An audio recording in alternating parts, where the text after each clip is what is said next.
ಸರದೆಯ ಸಜ್ಜನ ಸ್ನೇಹಿತರೆ, ಹೀಗೊಂದು ನನಗೆ ಮೆಸೇಜ್ ಬಂದಿದೆ ನೋಡಿ. ಅಣ್ಣ, ನನಗೆ 2 years ಬ್ಯಾಕ್ ಒಂದು ಹುಡುಗನ ಜೊತೆ ಫ್ರೆಂಡ್ಶಿಪ್ ಆಯಿತು, ಆಮೇಲೆ ಲವ್ ಆಯಿತು. ಅವ್ರು ತುಂಬ ರಿಚ್ ಫ್ಯಾಮಿಲಿ, ನಾವು ಮಿಡಲ್ ಕ್ಲಾಸ್. ಅವನು ನನ್ನ ಜೊತೆ ತುಂಬ ಚೆನ್ನಾಗಿ ಮಾತಾಡ್ಕೊಂಡಿದ್ದ, ಅವನ ಕಷ್ಟ ಸುಖ ಹೇಳ್ತಾ ಇದ್ದ. ಬಟ್ ನಾನು ಅವನು ಯಾವತ್ತೂ ಜಡ್ಜ್ ಮಾಡಿಲ್ಲ. ಅವನು ತಪ್ಪು ಮಾಡಿದ ತಕ್ಷಣ ಬಿಟ್ಕೊಟ್ಟಿಲ್ಲ. ಅವನು ಅಂದರೆ ನನಗೆ ತುಂಬ ಇಷ್ಟ ಇತ್ತು. ಬಟ್ ಅವನು ಬೇರೆ ಒಂದು ಹುಡುಗಿನ ಲವ್ ಮಾಡ್ತಿದ್ದ, ಅದು ನನಗೆ ಗೊತ್ತಾಯಿತು. ಎಷ್ಟು ಹೇಳಿದ್ರು ಅವಳನ್ನು ಬಿಡೋಕ್ಕಾಗಲ್ಲ ಅಂದ. 8 months ಟ್ರೈ ಮಾಡಿದ್ದೀನಿ ಕನ್ವಿನ್ಸ್ ಮಾಡೋಕ್ಕೆ, but he is not agree. Finally breakup ಆಯಿತು. ಅವನು ಇವಾಗ ಆ ಹುಡುಗಿ ಜೊತೆ ತುಂಬ ಖುಷಿಯಾಗಿದ್ದಾನೆ. ಬಟ್ ನನಗೆ ಎಷ್ಟು ಕಂಟ್ರೋಲ್ ಮಾಡಿದ್ರು ಅವನ ನೆನಪಿಂದ ಆಚೆ ಬರೋಕ್ಕಾಗ್ತಿಲ್ಲ. ಇವಾಗ ಎಷ್ಟು ಕಂಟ್ರೋಲ್ ಮಾಡಿದ್ರು ಅಳು ಇಳಿತಿಲ್ಲ. ಎಷ್ಟೇ ನನಗೆ ನಾನು ಮೋಟಿವೇಟ್ ಮಾಡಿಕೊಂಡ್ರು ಮತ್ತೆ ಅದೇ ನೋವಾಗುತ್ತೆ. ಅವನು ಫೈನಲಿ ನನ್ನ ಬಿಟ್ಟು ಹೋಗೋವಾಗ, ನೀನೇ ಎಲ್ಲ ತಪ್ಪು ಮಾಡಿತ್ತು, ನೀನೇ ಸರಿ ಇಲ್ಲ, ನಿಂದು ನಾಟಕದ ಪ್ರೀತಿ, ಯು ಆರ್ ಚೀಟರ್, ನೀನು ಬ್ಲ್ಯಾಕ್ ಮೇಲ್ ಮಾಡಿ ನನ್ನ ಇಟ್ಕೊಂಡಿದ್ದೆ, ನೀನು ನನ್ನ ಲೈಫ್ ಹಾಳು ಮಾಡೋಕ್ಕೆ ಪ್ಲ್ಯಾನ್ ಮಾಡಿಕೊಂಡು ಬಂದಿದ್ಯಾ ಅಂತೆಲ್ಲ ಮಾತಾಡ್ದ. ನಾನು ಹೇಳದಿರೋದನ್ನೆಲ್ಲ ಅಂದಿದ್ದೀನಿ ಅಂತ ಹೇಳಿ ಇವತ್ತು ನರಕ ಅನುಭವಿಸೋ ಥರ ಮಾಡ್ದ. ಅಣ್ಣ, ಇವಾಗ ಅವರಿಬ್ರು ಮಾತಾಡ್ಕೊಂಡು ಎಷ್ಟು ಖುಷಿಯಾಗಿದ್ದಾರೆ. ನನಗೆ ಅವನ ನೆನಪಿಂದಾನೆ ಆಚೆ ಬರೋಕ್ಕಾಗ್ತಿಲ್ಲ.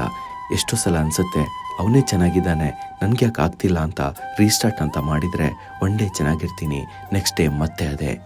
ಪ್ರೀತಿಯ ತಂಗಿ, ಒಂದು ಮಾತು ಹೇಳ್ತೀನಿ ಕೇಳಿ. ನೀವು ಅವರನ್ನು ಪ್ರಾಮಾಣಿಕವಾಗಿ ಪ್ರೀತಿ ಮಾಡಿದ್ದೀರಾ, ನಿಜಕ್ಕೂ ನಿಮಗೆ ಅಭಿನಂದನೆಗಳು. ಅದು ನಿಮ್ಮ ಒಳ್ಳೆಯತನ. ಪ್ರೀತಿ ಯಾವತ್ತೂ ಆಸ್ತಿ ಅಂತಸ್ತು ನೋಡಿ ಬರೋದಿಲ್ಲ, ಅದು ಮನಸ್ಸಿನ ಭಾವನೆಯಷ್ಟೇ. ಅವರು ನಿಮ್ಮನ್ನ ಬಿಟ್ಟು ಹೋದರು. ಈಗ ನೀವು ಹೇಳಿದಂತೆ ನೀವು ಅವರನ್ನು ಮರೆಯಲಾಗುತ್ತಿಲ್ಲ ಎಂದು ಹೇಳುತ್ತಿದ್ದೀರಿ. ಖಂಡಿತ ಹೌದು, ಮರೆಯಲು ಸಾಧ್ಯವಿಲ್ಲ. ಯಾಕೆಂದ್ರೆ ಇದು ಸಂಬಂಧದ ವಿಷಯ. ಹಲವು ಸಮಯ ನಾವು ಅವರ ಜೊತೆಗಿರುತ್ತೇವೆ. ಪ್ರೀತಿಸಲು ಆರಂಭಿಸಿದಾಗಿನಿಂದ ನಮ್ಮ ಬದುಕು ಅವರೊಂದಿಗೆ ಕಲ್ಪಿಸಿರುತ್ತೇವೆ, ಕನಸಿನ ಗೋಪುರ ಕಟ್ಟಿರುತ್ತೇವೆ. ಈಗ ಇದ್ದಕ್ಕಿದ್ದಂತೆ ಹೊರಟು ಹೋದರೆ ಮರೆಯುವುದು ಕಷ್ಟ.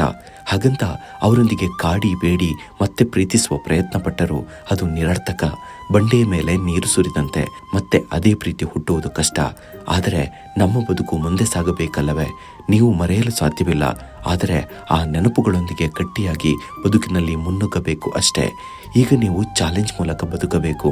ನನಗೆ ಮೋಸ ಮಾಡಿದವರ ಮುಂದೆಯೇ ನಾನು ಚೆನ್ನಾಗಿ ಬದುಕಿ ತೋರಿಸಬೇಕು ಎಂಬ ಛಲ ಹುಟ್ಟಬೇಕು. ಕಣ್ಣೀರು ಸುರಿಸಿ ಶರಣಾಗಿದ್ದು ಸಾಕು, ಬದುಕಲ್ಲಿ ಮುನ್ನುಗ್ಗಬೇಕು. ಹೌದು, ಬೆಳಗ್ಗೆದ್ದರೆ ಅದೇ ನೆನಪು, ರಾತ್ರಿಯಾದರೆ ಅದೇ ನೆನಪು ಕಾಡಬಹುದು. ಆದರೆ ನಿಮ್ಮ ಹುಟ್ಟು ಈ ಕಣ್ಣೀರಿನ ಕೋಡಿಯಲ್ಲಿ ಸುಟ್ಟು ಹೋಗಲು ಅಲ್ಲ ಆಗಿರುವುದು. ನಿಮ್ಮ ಬದುಕಿನ ಪಯಣ ದೊಡ್ಡದು. ನಿಮ್ಮ ಬದುಕಿನ ದಾರಿಯಲ್ಲಿ ಪಟ್ಟ ಕಷ್ಟ, ನೋವು, ಸೋಲು, ಗೆಲುವು ನಿಮಗೆ ಮಾತ್ರ ತಿಳಿದಿದೆ. Be strong. ಸಮಾಧಾನವಾಗಿ ಕುಳಿತುಕೊಳ್ಳಿ. ಬದುಕಿನ ಹೊಸ ಅಧ್ಯಾಯದ ಆರಂಭಕ್ಕೆ ಮುನ್ನುಡಿ ಬರೆಯಿರಿ.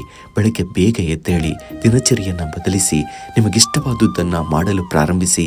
ಕಾಲ ಕಳೆದಂತೆ ನೆನಪುಗಳು ತಿಳಿಯಾಗುತ್ತದೆ, ಬದುಕು ಹಸನಾಗುತ್ತದೆ.